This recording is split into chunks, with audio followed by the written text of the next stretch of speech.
우리가 인생 살면서요, 많은 유혹을 받습니다. 죄로부터 자유롭지 못하고 죄에 넘어지는 나의 모습을 볼 때마다 신앙생활 하는데 굉장히 어려움을 많이 겪습니다. 왜 우리는 이렇게 신앙생활 하면서 죄의 문제를 해결하지 못할까? 여러분, 어떻게 우리가 이 죄로부터 자유로울 수 있고 유혹을 이길 수 있을까요?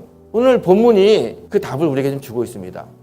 하나님께서 에덴 동산을 만드신 다음에 아담을 데리고 와가지고 에덴 동산에 딱 살게 하시면서 뭐라고 말씀하시냐면 이렇게 이야기해요. 너가 지금부터 이 에덴 동산에서 마음껏 살 텐데 딱 하나 내가 너한테 명령하는 게 있다. 동산 중앙에 있는 나무, 저 나무는 선과 악을 구별하는 나무인데 그 나무의 열매만은 먹지 마라 그래요. 그렇게 아담에게 에덴 동산에 살게 했어요. 그런데 하나님께서 허락하신 이 하와가 그만 뱀의 유혹에 넘어가는 거예요. 뱀이 하와를 찾아와가지고 뭐라고 이야기하냐면 하나님이 저거 먹지 말라고 했는데 저거 먹어도 된다 그러는 거예요. 여자가 이렇게 이야기합니다. 저거 먹으면 죽는다 그랬어. 근데 뱀이 이렇게 이야기해요. 죽지 않아. 오히려 하나님처럼 된다니까 내 말 믿어봐. 그래 한번 먹어봐 그러는 거예요. 이 유혹에 하와가 넘어가요. 자기만 먹으면 되는데 그걸 또 누구한테 갖다 줘요? 자기 남편한테 갖다 줘요. 아담과 하와가 죄를 짓게 됩니다. 그런데 보세요. 분명히 이 하와는 하나님이 먹지 말라고 한 걸 알았어요. 그런데 왜 그걸 먹었을까? 뱀이 야, 저 선악과 먹어도 죽지 않아. 그랬더니 하와가 그 동산 중앙에 있는 선악과 열매를 딱 보면서 어떤 생각이 드냐면 먹음직도스럽고 보암직도스럽다. 오늘 본문이 이렇게 나오잖아요.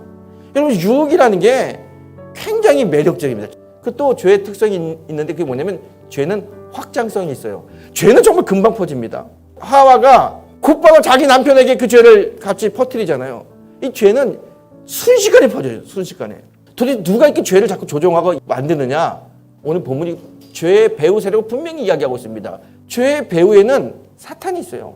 사탄이 하나님이 계신 곳에서 하나님이 가장 사랑하고 아끼는 사람을 유혹하고 죄에 빠뜨립니다. 하나님이 계신 곳에서 사탄이 역사해요. 교회를 다닌다고 우리가 신앙생활 한다고 사탄의 유혹을 이길 수 있는 게 아니라는 거예요. 얼마든지 사탄은 하나님 사람을 넘어뜨리고 하나님 사람을 유혹에 빠뜨릴 수 있습니다. 교회를 오래 다니건 적게 다니건 직분이 있건 없건 교회 장소건 교회 밖의 장소건 다 사탄은 우리를 유혹하고 우리를 죄에 빠뜨립니다. 그런데 우리가 죄를 물리쳐야 되고 유혹을 이겨야 된다는 걸 잘 알아요. 그런데 죄가 딱 왔을 때 유혹이 왔을 때 이거를 이겨야 되는데 잘 안 돼. 왜 그러느냐?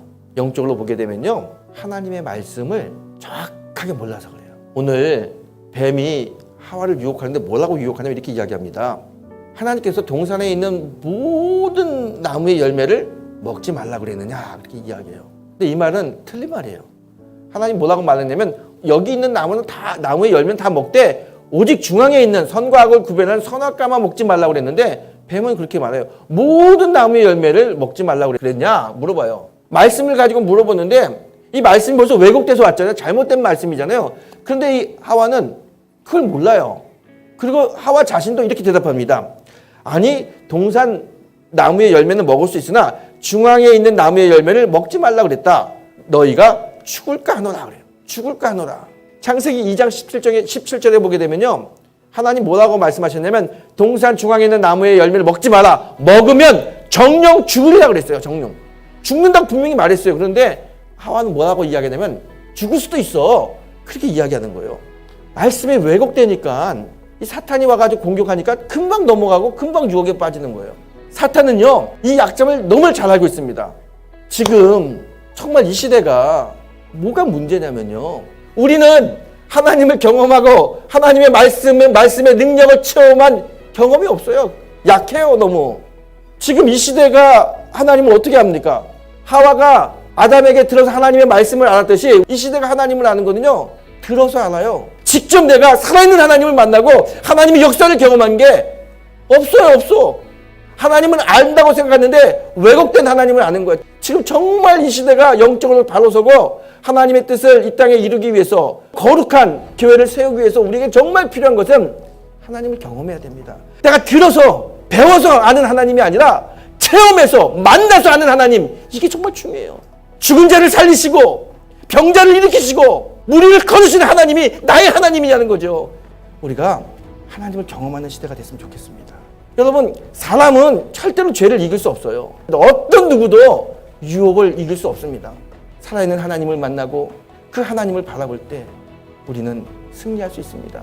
여러분 삶 속에 힘들고 어렵고 괴로운 일들, 오늘 주님이 살아있는 하나님께서 함께 하시기 때문에 내 힘으로는 할 수 없지만 전능한 하나님이 함께 하시기 때문에 문제가 해결되고 하나님이 살아있음이 증거되는 놀라운 역사가 우리의 삶 속에 충만히 임할 줄 믿습니다.